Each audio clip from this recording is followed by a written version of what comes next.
Hello, everybody, and welcome to this webinar. This is a Touchstone talk exploring abstraction. I'm Susie Dykeman. I'm an artist member of Touchstone Gallery, and I'll be moderating this event with our director, Abby McLean, who will be running the technical side of things. Abby, how is this going to go, and how will people ask questions?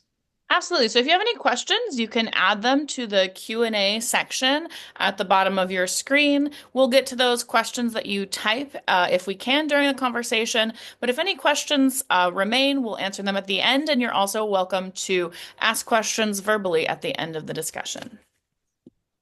Thanks, Abby. Okay, and joining our discussion are three other Touchstone artists, Tory Cowles, why don't you wave, Tory, Marthe McGrath, and Debra Perkins. So we give these Touchstone talks on about a quarterly basis, and we're always cooking up new topics. Coming up, we're going to do talks on encaustic, which is a wonderful wax-based medium, the figure, sculpture, landscapes in nature, things like that. So keep checking back for more talks. Right now in the physical gallery at Touchstone Gallery, you can see my solo exhibition, The Five Elements, along with Marcia Koppel's Life is Too Serious Too, and also a group exhibition, and those will all be up through June 1st. Then Marthe McGrath, who is with us, has a show coming up in June called Color Unscripted. She'll have a preview night on June 4th from 5 to 7, and there'll be a gallery reception on Sunday, June 15th from 3 to 6. And if you are an artist and are interested in showing your work at Touchstone, we have an open call coming up for a juried group show called Collab that's all about collaboration. And that call will open this Monday, May 12th, with applications due by June 16th. So I hope you all apply for that. And to keep track of all this information, you can follow us on Instagram. We're at Touchstone WDC, and check the website or look for updates from us. Okay, so we're so happy you're here. Abstraction is such a great arena for artistic exploration. And so we hope that you really enjoy this opportunity to hear from the four of us who primarily work in abstraction. So let's give all the artists an opportunity to introduce themselves. Tory, why don't you go first? Yes, I'm Tori, and I'm really pleased to be part of this wonderful group of abstract artists. I've been painting abstract paintings for about 40 years and sculpture for about 20 years. Thanks, Tori. Martha? Oh, hi. Mine is a little bit longer. I started painting full time about 12 years ago after a decades-long career in rug design, which kind of was a great precursor for an introduction for color, pattern, and texture. My go-to love, I guess, is abstract expressionism. I studied many mid-century painters and ultimately came up with my own unique style that is sort of modeled after that era. I draw inspiration from extensive travels that I've done to a lot of third world countries, a lot of very, vibrant cultures. I like to think that my work has a global awareness. My painting style is intuitive. I seldom start with a fixed concept or even a color palette. My canvases kind of evolve through many iterations and many layers over time. I guess I can stop there. I paint very actively and very energetically, standing usually, 6 or 8 hours at a time. I just kind of get lost in the process. That's it. Thank you. Thanks, Martha. Debra? I come to painting after a long career in the business world, and so I'm sure that shapes my creative perspective and my expression. My work falls broadly into two categories, both structured paintings, which require an orderly process, and unstructured paintings, where I have to come in with a mindset that there are no rules and I'm not making any decisions ahead of time. Some of my work is inspired by how I think about and frame issues, even if I'm not aware of it at the time that I'm making a painting. And other work is just totally spontaneous. But whether it's a standalone work or work that's part of a series, I always hope each painting stands on its own, draws people in, and moves them. I don't have a particular painting style. I think we all have lots of different components to our personalities. And so on a given day when I'm working in the studio, I think that my paintings are going to be based on what that is dominant about me that particular day. And that'll show up in my color palette, the marks I make, my compositions. And the last thing I'd mention, which makes me a little different than the painters on this abstraction panel, who are fantastic, and many others, is I rarely paint with brushes. I use lots of other tools to get marks on the canvas or the surface that I'm painting on. And for me, paintbrushes often feel very constraining and limiting. So I'll look forward to talking a little bit more about that when we each talk about our own work. Thank you. Thanks, Deborah. So I started painting several years ago, and like Martha, I was very inspired by the abstract expressionism movement of the mid last century. I've settled on mostly working in acrylic paint with additions of drawing and collage. I work in a very spontaneous and intuitive way as well. Getting things I typically work on panels, wood panels. So getting marks on the panels and responding to them as I bring the painting to a conclusion.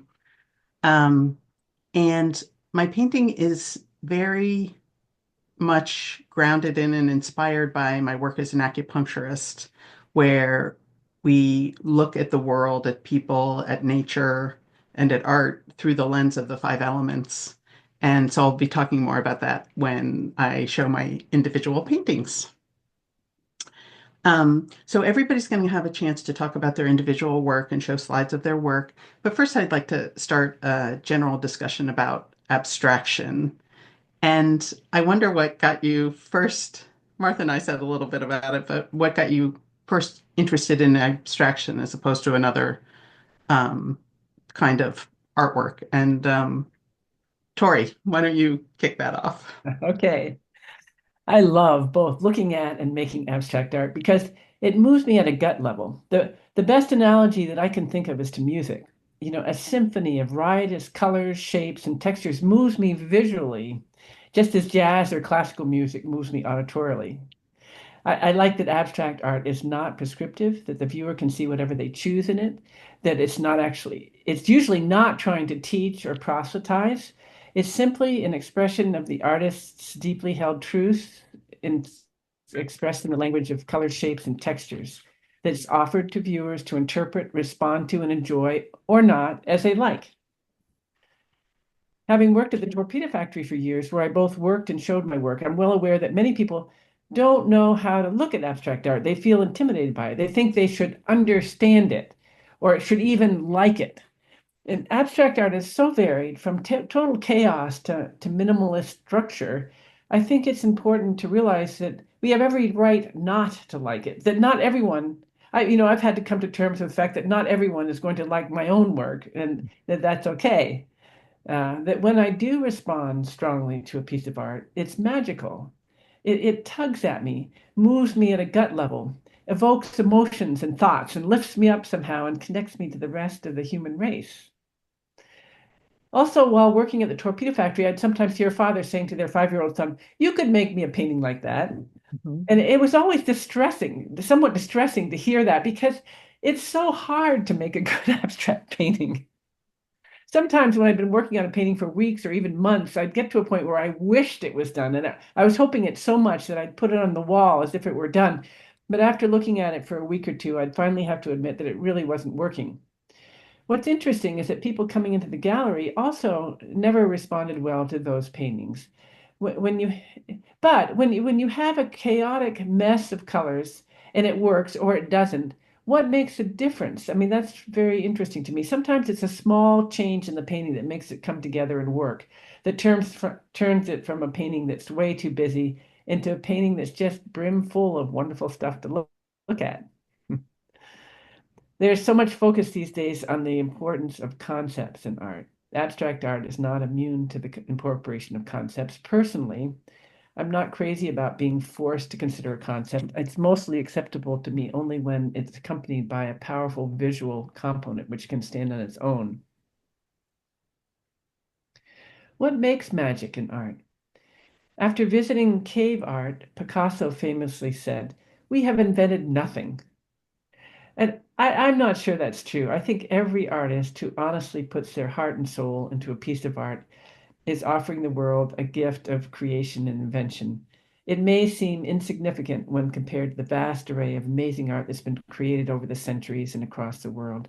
But if it's heartfelt and has the weight of craft behind it, it's real, and both its creation and the enjoyment of it is good for the soul. That's it. So, Martha, you have mentioned, so the Torpedo Factory is a place in Alexandria, Virginia, where people have studios and they work in the studios, and it's also a display studio, so people come around to see it. And Martha also has a setup like that and has a lot of people come in. Um, uh, Tori was saying that sometimes people come in and say, "Oh, my 5-year-old could do that." What do you find, Martha, that people say when they come in to see your art when you're working? Oh, okay.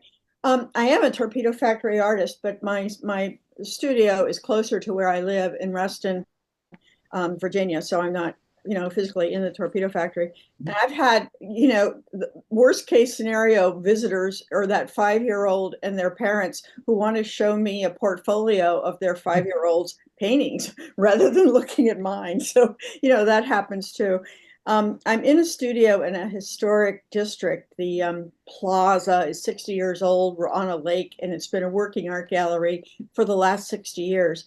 There are 7 full-time artists in residence, and so we get a whole lot of visitors on the weekends from a lot of artists, a lot of adults, a lot of children, a lot of pets. Pets don't say much, but everybody else does.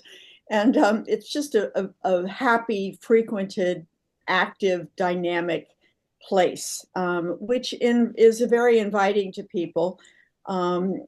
And we love having the visitors. And when I'm there, people do come in. They engage with I think whomever they identify with most and style wise in the gallery, because we all have our distinctive looks. But when they gravitate to my area, that they ask often some of the same questions. And one is, what is your art about? And I kind of dread that question because I don't have a nice pat answer, but I answer it depending upon who's asking the question, is how in depth I go. But it's seldom that I start with a concept or a theme. I start with color and I kind of react to color, and how the painting ends up is not in any way how it starts. I do tell them that I often paint in a series, and then there is a unified color palette generally, and also same size canvases so that it has cohesion, but it's not necessarily about a particular topic. I invite my viewers to kind of make up their own story, and some of them really like that, and some of them really get into it. I tell them that sometimes I do have a theme. For instance, I painted one summer in Venice, and out of that trip came a series of abstracted canal scenes in really, luscious colors, not necessarily realistic, but nonetheless pleasing to me. So sometimes I have a theme, and I'll usually have a show about that theme, but not always. Another question they ask, or it's not really a question, they'll make an observation. They'll say, "We love the bright colors," And once somebody makes that observation, I love opening a conversation about color. I ask them which painting speaks to them the most and why, and I've got maybe 30 pieces on the wall, and they'll pick out one and they'll tell me why, that one evokes something in them. And then depending upon how interested they are, I'll go into a talk about color theory, warm and cool colors, my own personal philosophy, how I use both, but I lean towards warm, and I'll just go as far as they want to go talking. But I really enjoy engaging with the public like that, and in talking about art. Other question they ask, how do you know when you're done?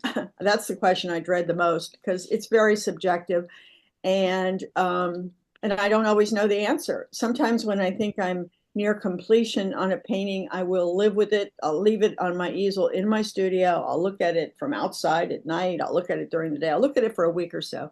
Sometimes I'll invite a critique of an artist whose opinion I value and see if they have something, to say. And I may or may not follow that advice. Another thing is I often, maybe after a year or so of having a painting in my studio that I've shown, hasn't sold, and I'll look at it and think, how could I, make this better? And I'll go in and make additions and changes to an existing painting. So the answer is it's never done. I mean, one quick answer is it's done when it's sold.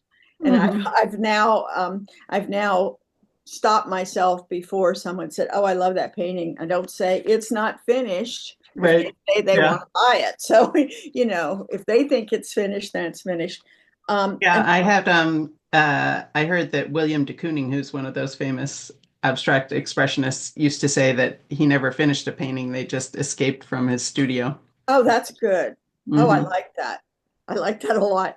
And the last and probably most asked question is, how do you start a painting? And I love that one because I love starting paintings. I love starting them more than finishing them.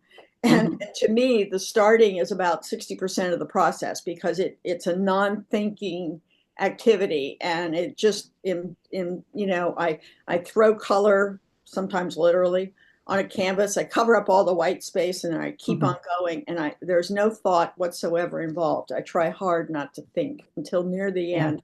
And I alternate between painting and drawing and making some marks and then painting some more. And and I used to say I would love to just start paintings and have someone else finish them. Oh, that's funny. Well, you could do something for the collaboration show where you started and that'd be great. Had somebody to finish. Here we go. I'll start as many as you want because it's a lot more fun. I think I've probably talked long enough, but that's some of the studio questions that I get. Yeah, and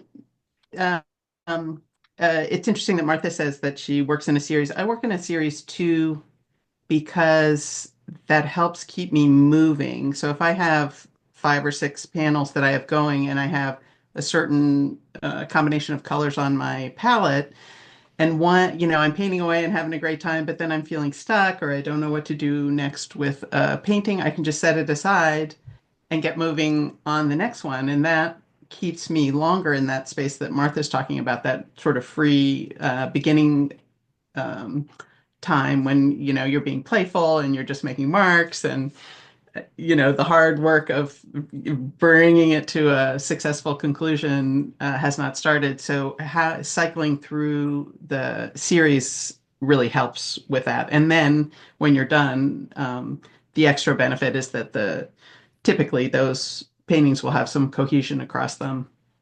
And one of the reasons I do multiples at a time is I hate wasting paint, and I always make so much. So that way I get to keep going with color until it's gone. Until you use up all the paint. Instead of overdoing it on one canvas. Yeah. Okay. How about you, Debra? Do you plan? So Martha and I are talking about sort of starting in a spontaneous way without a big thought in mind. You sometimes plan your paintings though, yeah? I do. If it's a series painting, when I first start, I'm totally unplanned. I don't know where a painting is going to go. I don't know what colors I'm going to use. And I really go into it with sort of no rules and an open mind. But along the way, I'm sure that things about me and how I see the world show up on the canvas. And so then I try and follow where the canvas is taking me and respond to what's there. It's only after I finish a painting that I feel like that's something I want to explore more, and will decide to turn that one painting into a series of paintings where I'll evolve it and play with the concepts, change the dimensions, change the colors, do other things where I am expressing something. And it's often that the inspiration behind that particular series really doesn't come to me until the painting is finished. And I've had a chance to, as Martha said, look at it on my easel, think about it, and decide what I want to change or whether I think it's finished or any of that. So I typically start every painting with no plan unless it's part of a series and I've finished the first one. And then sometimes if that's the case and I want to pursue a series, then I'll use that particular painting as an inspiration for the other pieces and what I feel is still left for me to explore and try and Mhm. express. When I first start out, I think Tori's example of music was a good one. I thought of it in terms of books. If somebody said, "What kind of books do you like to read?"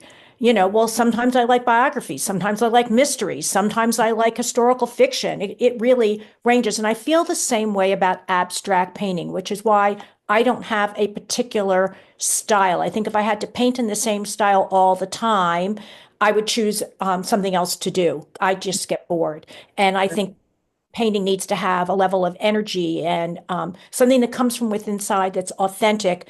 I think when you're not painting, in essence, based on who you are, whether it's because you've seen something that's influenced you and you're trying to paint like it, but it's really not quite you, it always, for me, leaves me feeling unsatisfied. I feel like Mhm. it doesn't work. And I think it's when you get to the place where Martha spoke about when she's painting for 6 or 8 hours and she's in a zone and lost in time, that's Mhm. when I think the best work comes out. And so I do start with nothing, but there's something on that painting that's going to influence me. And sometimes the nothing that I start with is something in my subconscious that I can't even identify, but it's been something that I've been mulling over or worried about or want to share in some way. And so I have lots of sort of jumping off points that are where I begin. And I would just say one other thing, which is most of my paintings have many, many layers of paint. I think that's true for lots of abstract expressionists and probably other painters as well. I might have 10 or 12 or more layers on a particular painting. Even if it's a painting in a series, I know how I'm going to go about it.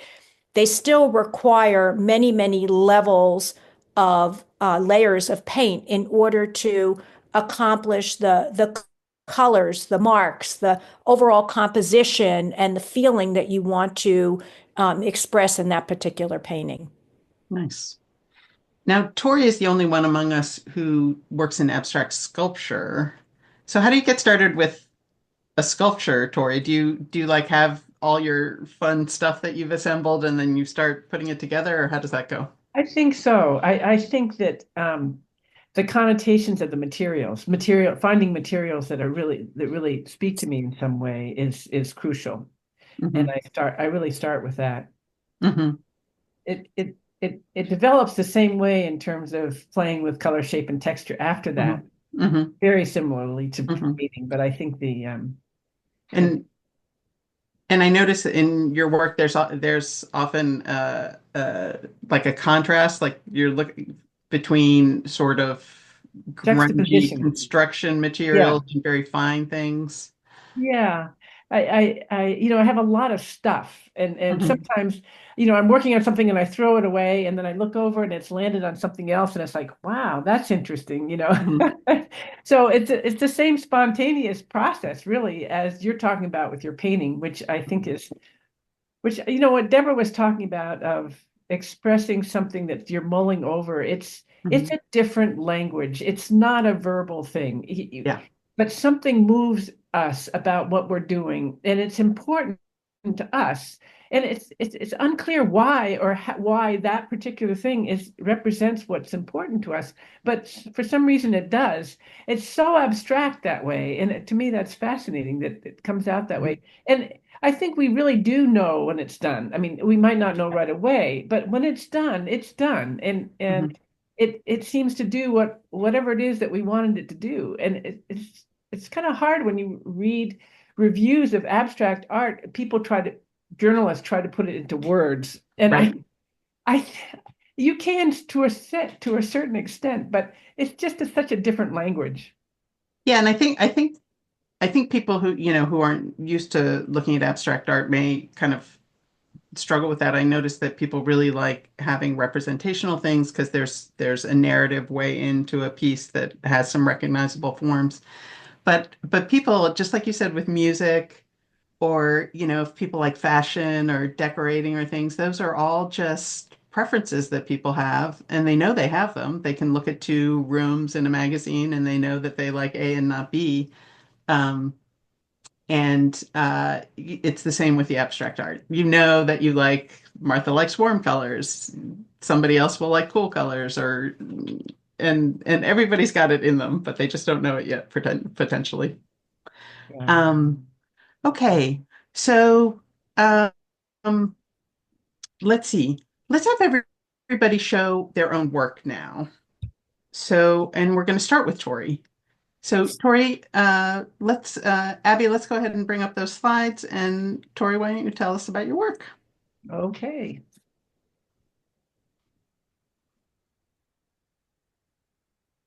So this first painting,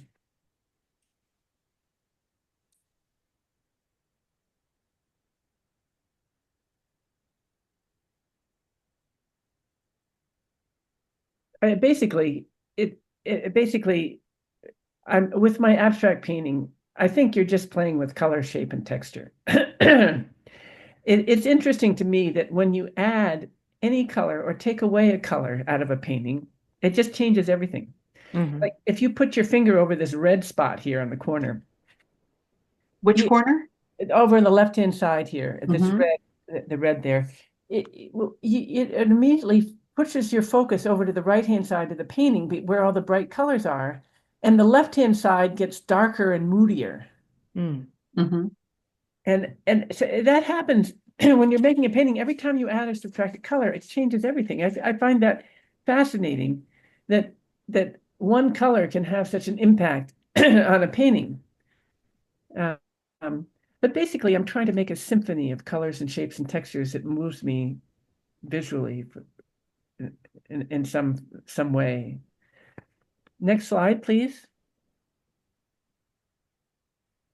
I think one measure of success in a painting is whether it has enough substance in it to hold you over time. And what, I mean, you can look at the stronger, brighter movements in a painting, which you might respond to in one mood. It might cheer you up or lift you up. But in other moods, you might be more interested in the more, negative spaces, the more subtle, softer spaces, because you're just in a more thoughtful mood. And if a painting has enough substance to it, in different moods, you see it differently and enjoy it differently. Next slide, please. I started going to 3 dimensions after seeing a show by Robert Rauschenberg, and he used such a wonderful mixture of paint and fabrics and papers and objects and sculpture. And it just really influenced me tremendously. And I'm still playing with color, shapes, and textures, but the objects or this is a soybean screen here. I mean, the three-dimensionalness of it, the textures that are created are much more powerful to me than when I'm just using paint. So your husband has a farm, so you get a lot of your sculpture objects from the farm, right? That's true. And next slide, Abby. That's one of the interesting things that happened when I started making sculptures is that the added dimension of the history and the connotations of the materials that I used added another layer of meaning to the sculpture. So in this sculpture, I'm still playing with color, shapes, and textures. I like the horizontal lines made on the shutter and the vertical lines made on the roofing and the dancing dots coming down on the side.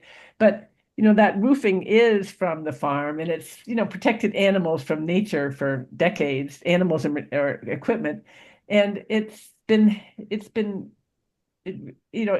reminds me of growing things and time passing and the sun and the elements, and so it has that earthiness to it, which is really evocative to me. The shutter is from an old house in Baltimore. It must have been a very elegant house to be so long and thin.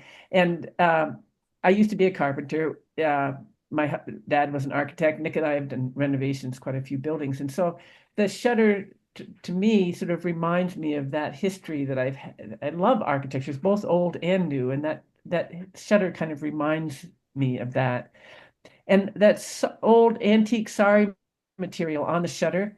And if you could get close, it's it's absolutely beautiful that there's beads in there and it's this gorgeous old materials.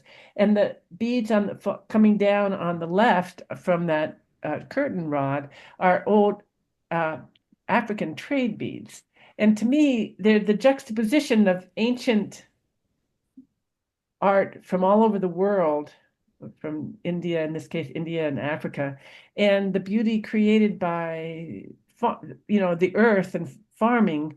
The juxtaposition of those is interesting to me. Now, not everybody may have the same connotations as I do to these particular things, but to me, these things are evocative, and that people are going to have their own responses to them.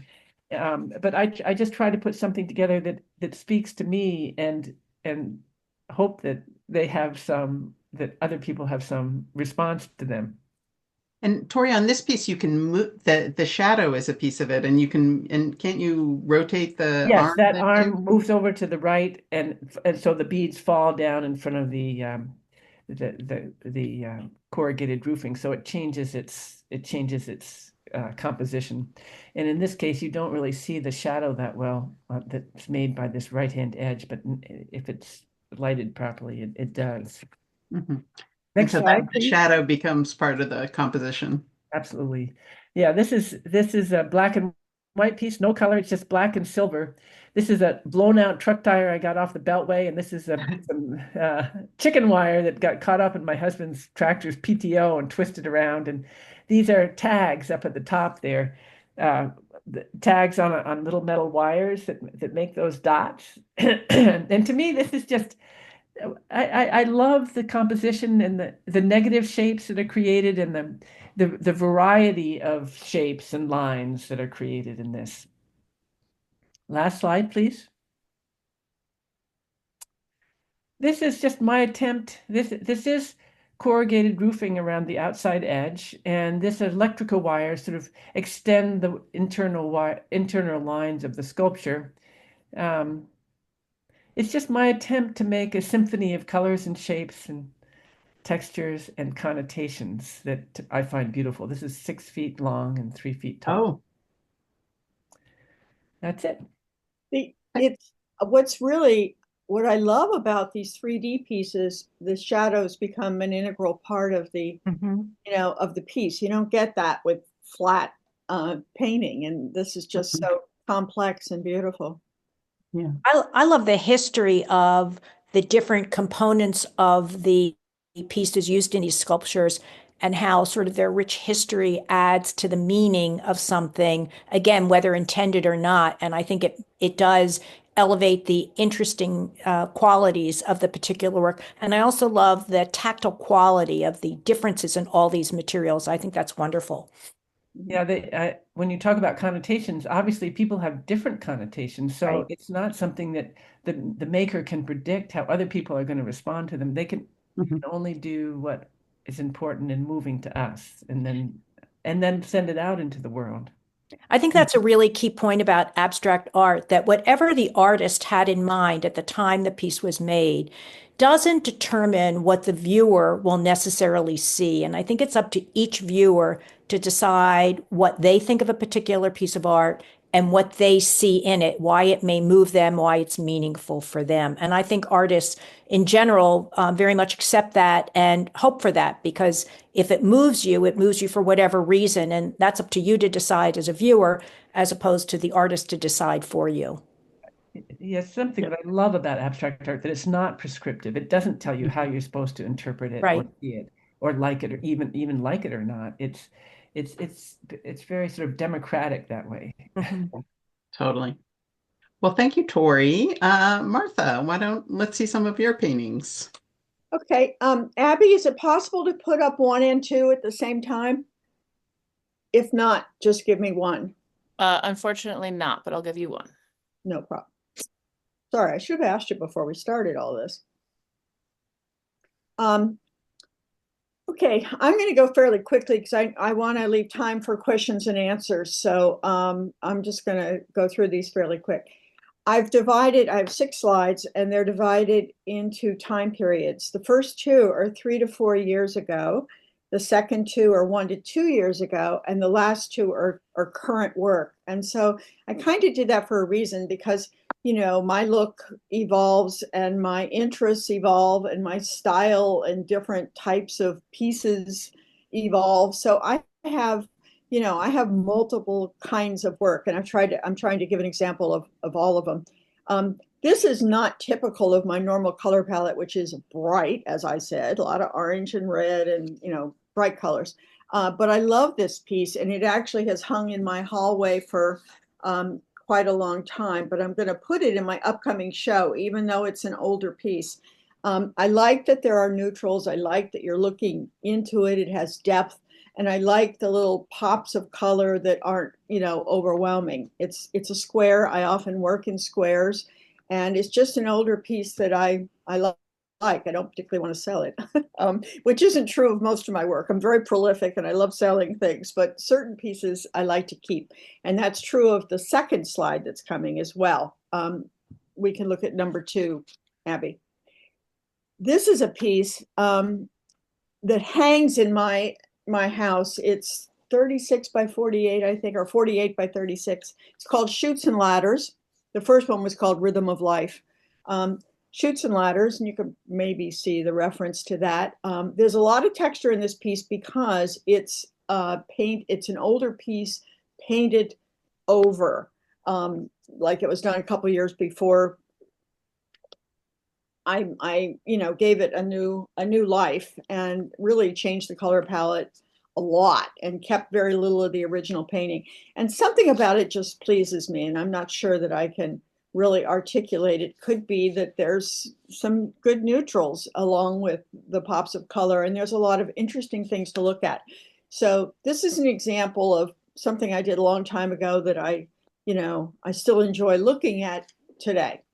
Okay, let's look at number 3. Now this may look quite different to you. I did a series of about 10 pieces, and they're all squares.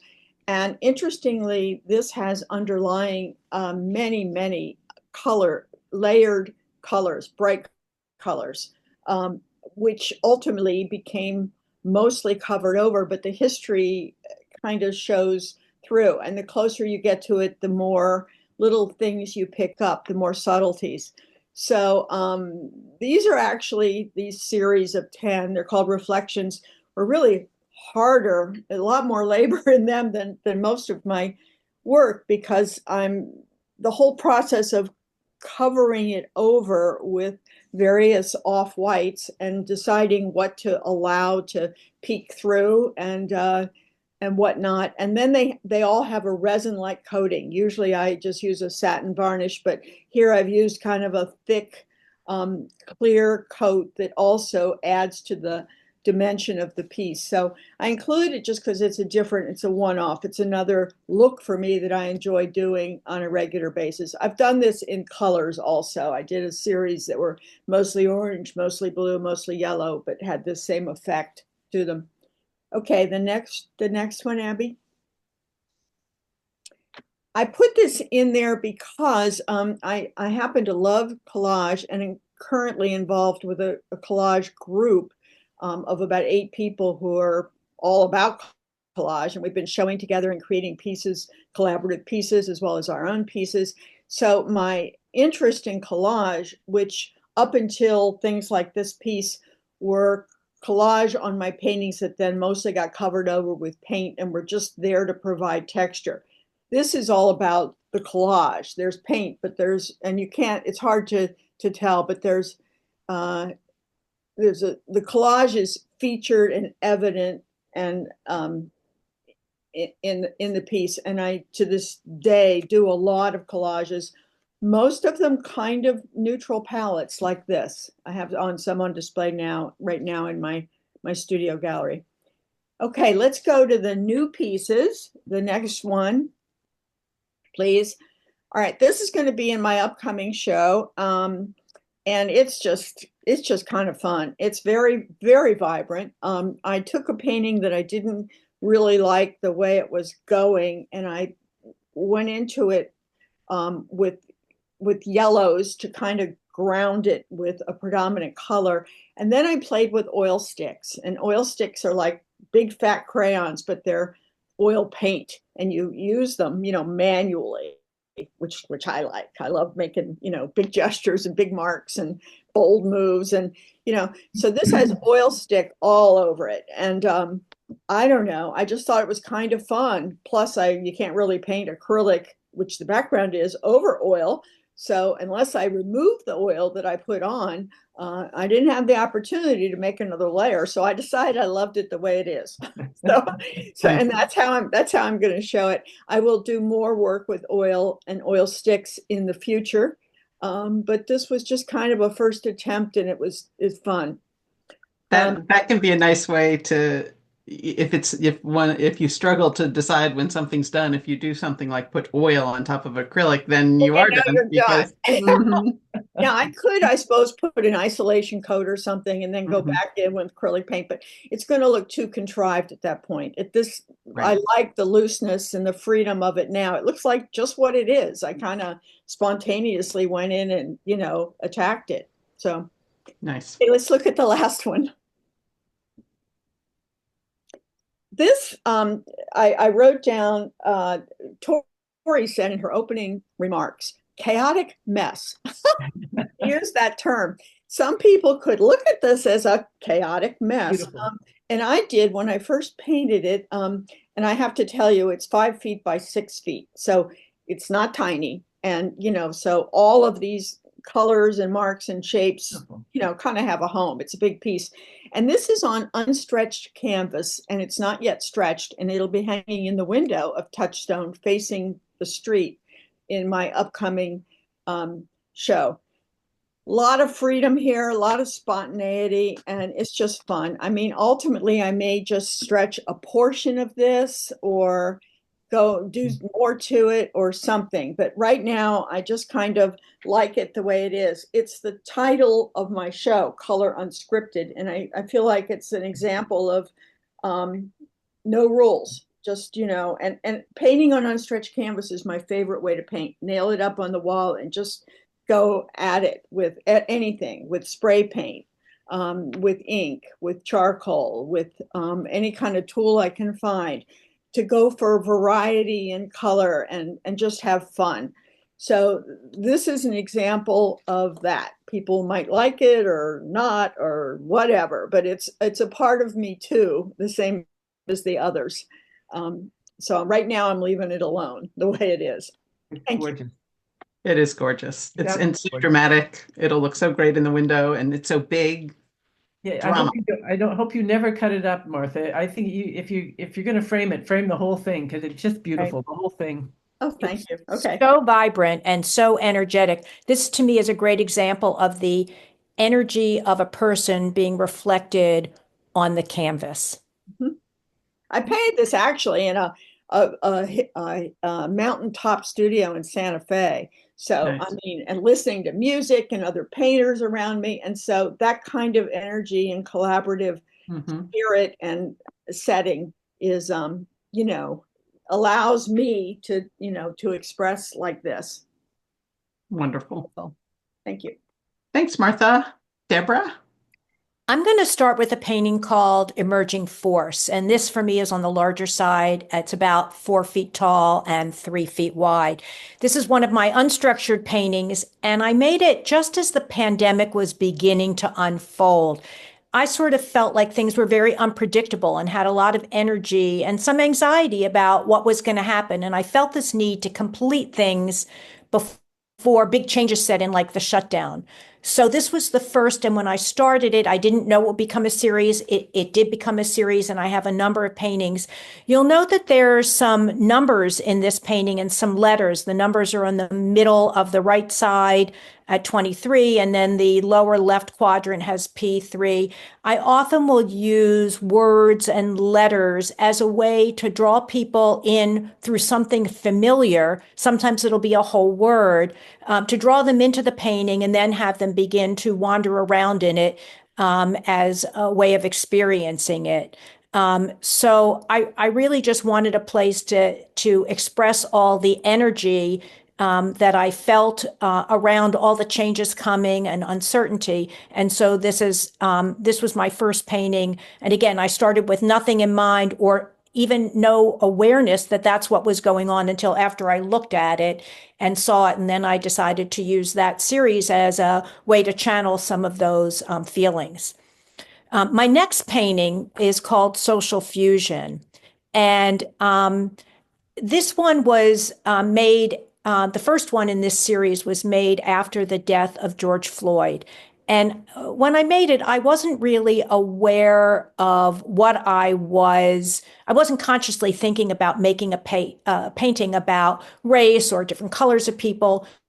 But when I was working, I sort of noticed that the black at the top and the white at the bottom kind of represent the extremes of how we characterize people by color of black or white. And in the middle, I mixed the whites and the black to get a variety of different grays, not one consistent gray. And you see lots of black spots and other white areas through that. Really just reflecting the fact that our population is really a melting pot and mixed with all kinds of things.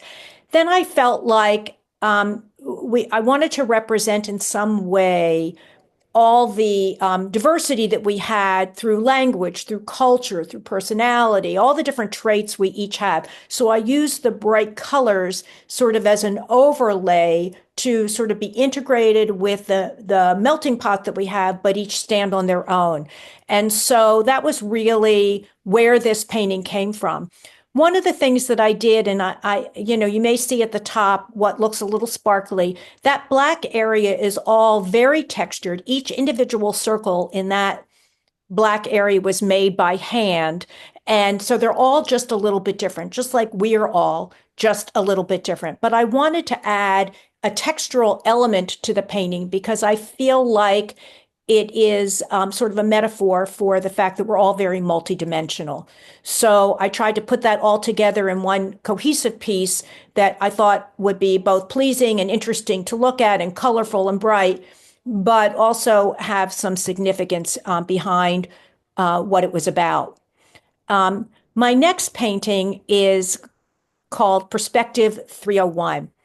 And this painting, again, evolved like others, no pre-planned idea, but as the painting unfolded and then became a part of a series, I sort of realized what I was painting about, which is that each of these circles sort of represent a circle or a community that we're part of. They're each a little bit different, even though they have some of the same common elements or colors or marks. But we all belong to lots of communities. It could be book clubs that we're in. It could be places where we worship. It could be who we are sports fans of or anything else. We're all part of lots of communities. And so the lines between the circles sort of separate the communities, but I put a grid in over all of the circles as a way of sort of unifying them because we're really all one people, despite the many aspects of how we express ourselves, how we identify. The next painting is called Transformation 103, and you're seeing a side view of it because I wanted to reflect and show you the dimensionality of this painting. And it was really about having sort of a very textured work of art. So from the side, you see almost a sculptural quality that is like white waves. And you can see there might be something else there, but you don't really know what it is. And then as you move around from the side to the front, Abby, if you could put up the next slide, you see that this is the same painting. And so I wanted to have something where you would be able to experience the painting in different ways depending on where you stood. And to me, I like the white waves and the way that it sort of draws you into something peaceful from the side and very vibrant from the front. And I like the highly textured nature. Some of the texture on that is as high as like 1/4 of an inch or so, all made with paint. I continued on with the idea of making textured paintings with the next painting I want to show you called Collected Thoughts at Sea. And that one uses some of the same techniques and the same processes that I used to create the other one. But I really kind of wanted to recognize that we all sort of need our place to have our thoughts and be able to reflect on that, but also have a feeling of movement within it and dimensionality within it. So the darker area in the center of the painting, the darker blue there, sort of is sort of where we've collected our thoughts, or I have, and then the darker marks around that central area sort of are put there as a boundary, but with openings to let old thoughts flow out and new ideas come in. And I use the blue colors all the way through in an effort to sort of make it feel like the undulating movement of the water. Hopefully, our thoughts are flexible and we are open to new ideas and all of that. So I wanted that to sort of come through in the painting and have it still be a peaceful place like the ocean can often be with its soft waves. And so you would feel like you were at sea. The last painting I'm going to share with you is another one that was an unstructured painting. And this one was really started by me creating this border around the edge. I didn't really know why, but I kind of like the idea of having a painting be framed within the painting itself.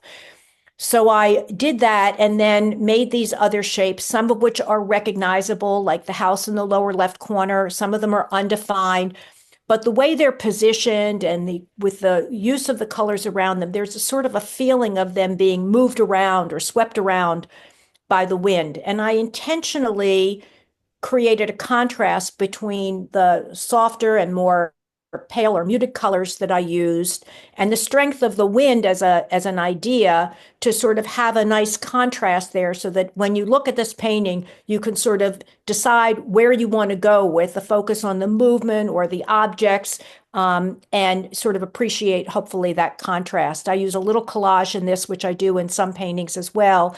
But that was really how this painting came about. So that covers the paintings I wanted to share with you today. Thanks, Deborah.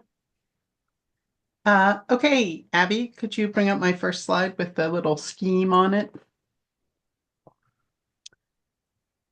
So my show that's up at Touchstone now is organized around the idea of the 5 elements, which is something I'm really steeped in since training as an acupuncturist over 20 years ago.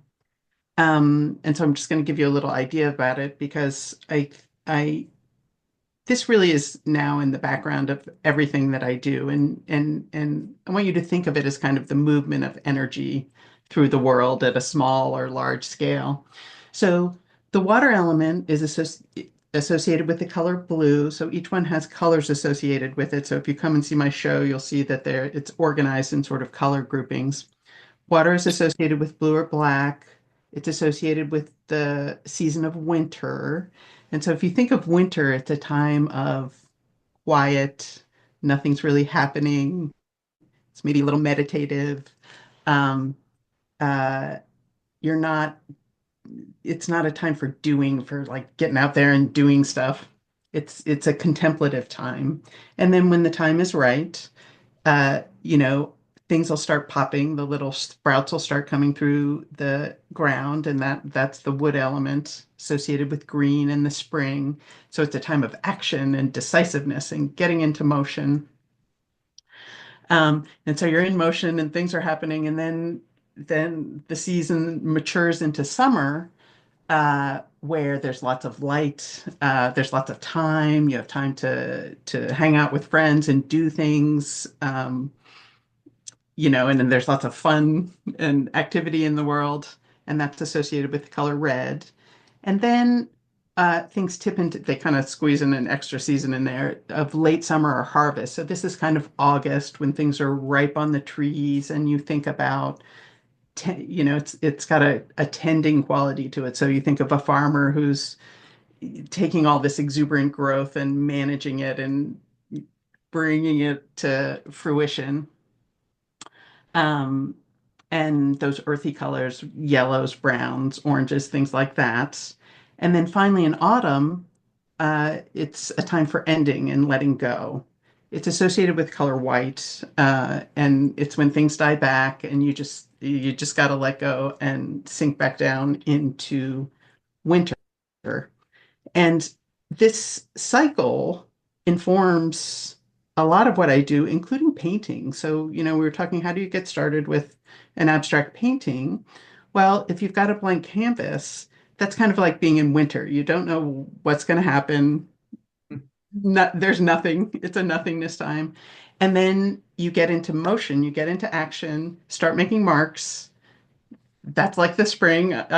Things are happening. And then most of it is in this sort of fire time that can be correlated with a state of flow. You're painting, and it's a playful time. So you're playing and painting and having fun. And then when you've got a lot of stuff on the page, that's when you start to bring in that earth element, which is kind of a curatorial, tending feeling. So you look at it and you say, well, what do I have here? Do I need to make a little adjustment? If you're cooking, you're tasting and adjusting the spices. Um, and then metal, you could think of that as when you say, okay, this is over, this is done. And you let go of that painting or that painting session, if you're going to come back into it. And then you're back in winter where you don't know what's going to happen next. So let's look at the paintings. So let's start with the first one. So again, just as a loose theme, I created paintings that sort of feel like those various elements feel to me. And so this is a winter painting. It's called The Small Still Voice. And that title speaks to that meditative, quiet, sort of withdrawn feeling of winter. But also, if you think of water, water in winter can be dramatic with big mountains or, rushing water. So this painting has some of that quietness, but also some of that energy to it. Okay, let's see the next one. And this is a spring painting. So it's got that color green, but it's also got a lot of movement and energy and kind of that slashing action. So this feels very springy to me, and I call it kapow because that feels like a spring energy.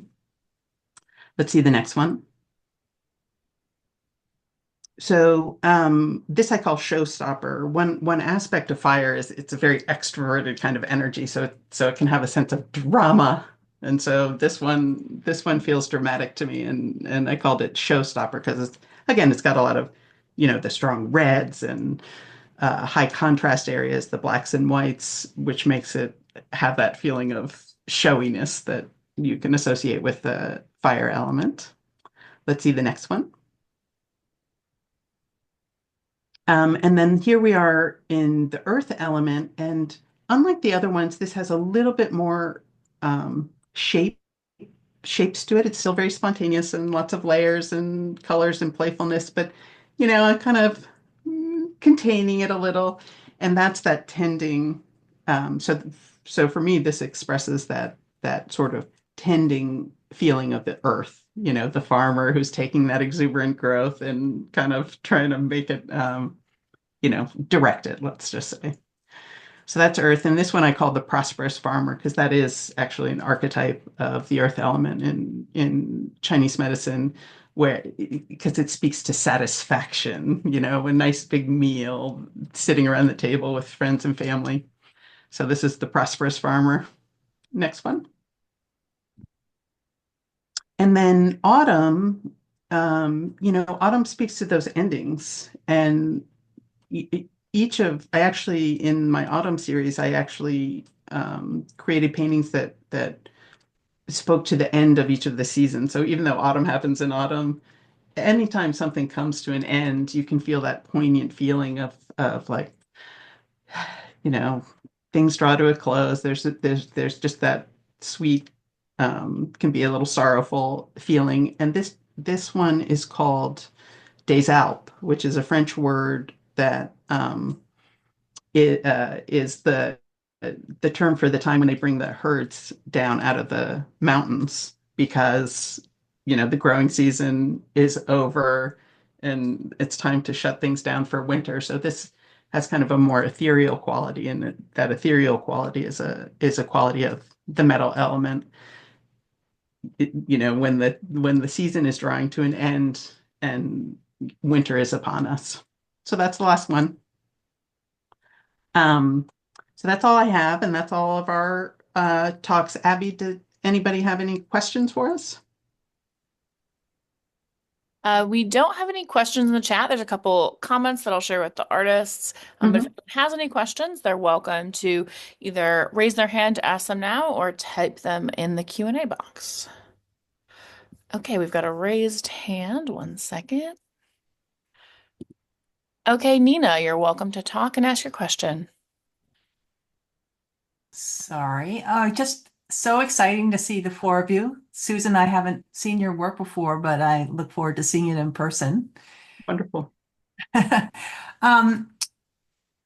question is sort of relates to how you conclude that you're finished. And I often use the technique of that Tory mentioned of putting it kind of in a hallway or putting it on a wall and looking at it again. And I've admired some of Martha's, kind of 4 years later, cover it up and start over, but don't cover it all up. Let the layers look. So when I do that, I'm not always confident that I'm not going to do that again. So is it simply that the date? I mean, Tori sort of answered this, but is it simply that you have a date approaching to do a show? Is that what usually tells you that you have That to can help. Yeah.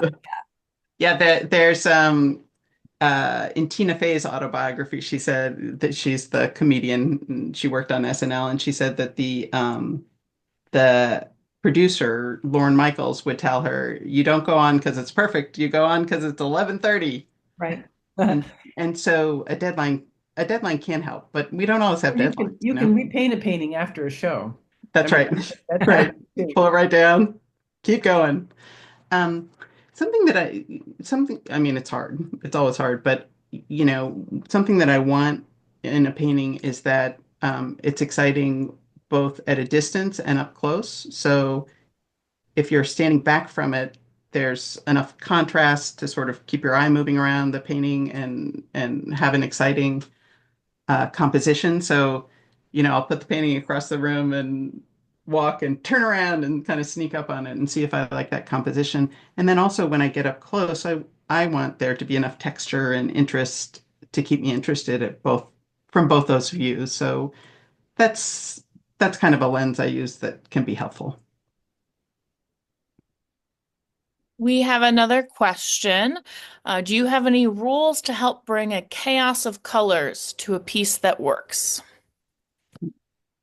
Who's that question for? Anonymous. Oh, it's for anyone, but it's from anonymous attendee. Very mysterious. Martha, why don't you take that one? Repeat the question quickly. Do you have any rules to help bring a chaos of colors to a piece that works? Yeah, I mean, there are some rules which I sort of loosely observe. One is that it's important that there be a variety in the painting, a variety of colors, shapes, Sizes.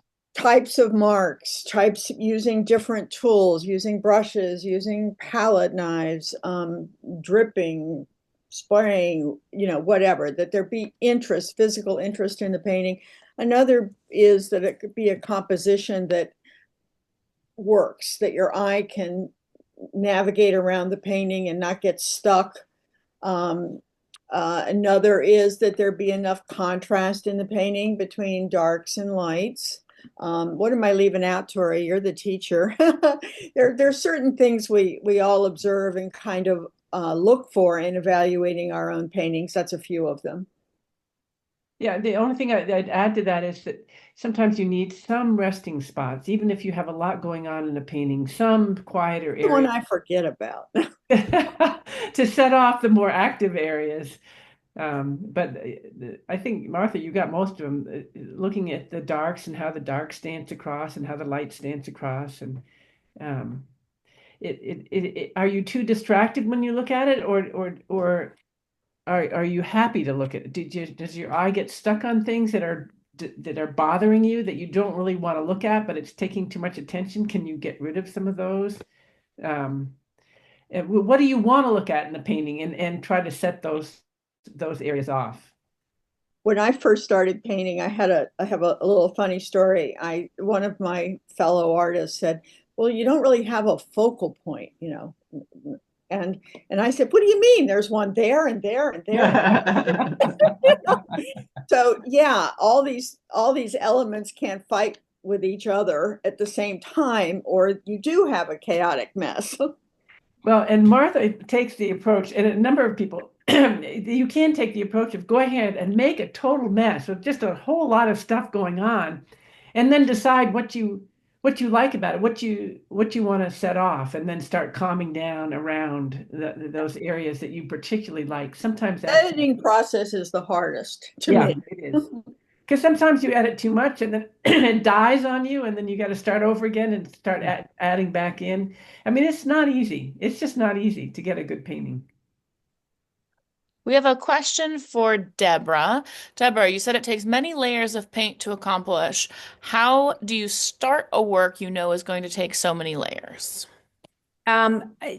It's a great question, and the answer is a little different every day because if you're in an angry mood or a happy mood or a mood where you put on all your favorite colors that day or you wore all black that day, that's all going to influence, I think, which paint you go for.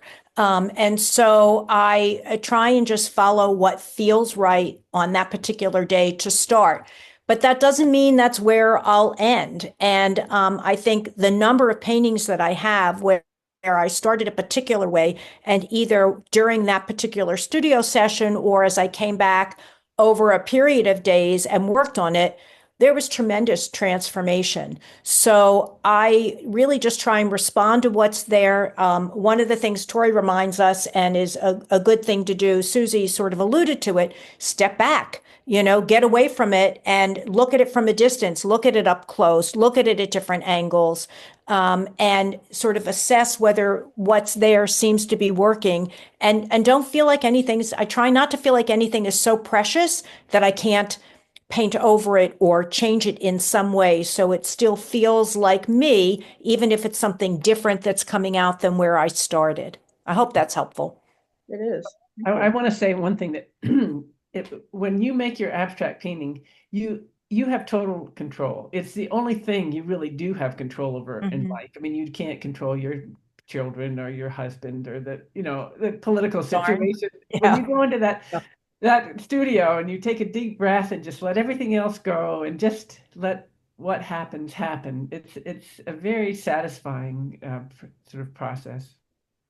I would just add one other thing in thinking about the question a little more, which is wherever I start, the next layers are all for me at least, are all part of that editing process. Do I have enough contrast? Do I have a resting space? Do I have a variety of sizes or shapes or marks or any of those things to keep the painting interesting without getting away from the feel of whatever it is that I'm trying to express? So I sort of edit, particularly on things like the perspective paintings, where they're sort of circles of communities, and some of them are very vibrant, and some in the series are very brightly colored. They look like colors Martha would choose, or Susie or Tori would choose.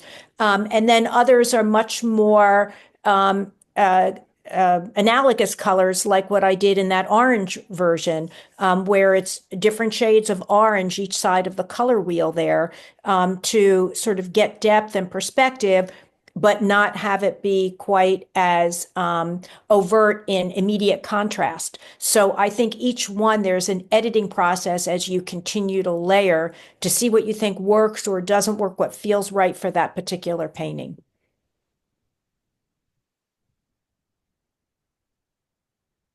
Any other questions, Abby? We don't have any other questions, but attendees, it's your last chance to ask one either in, again, the Q&A box, or you can raise your hand and ask it live. Mhm.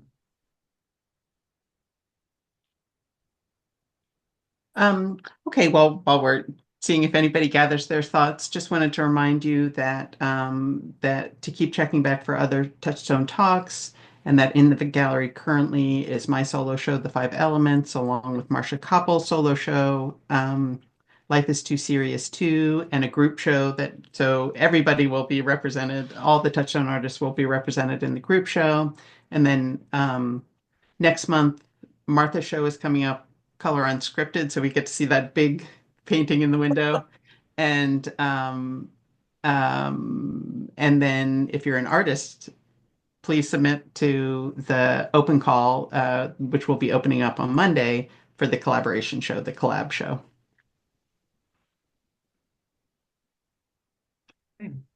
Any other questions, Abby? Yes, we have one for you, Susie. Do the viewers know about the seasons when they see the show? Not necessarily. What I noticed is that there is information. There's a little bit of information on wall signs, so that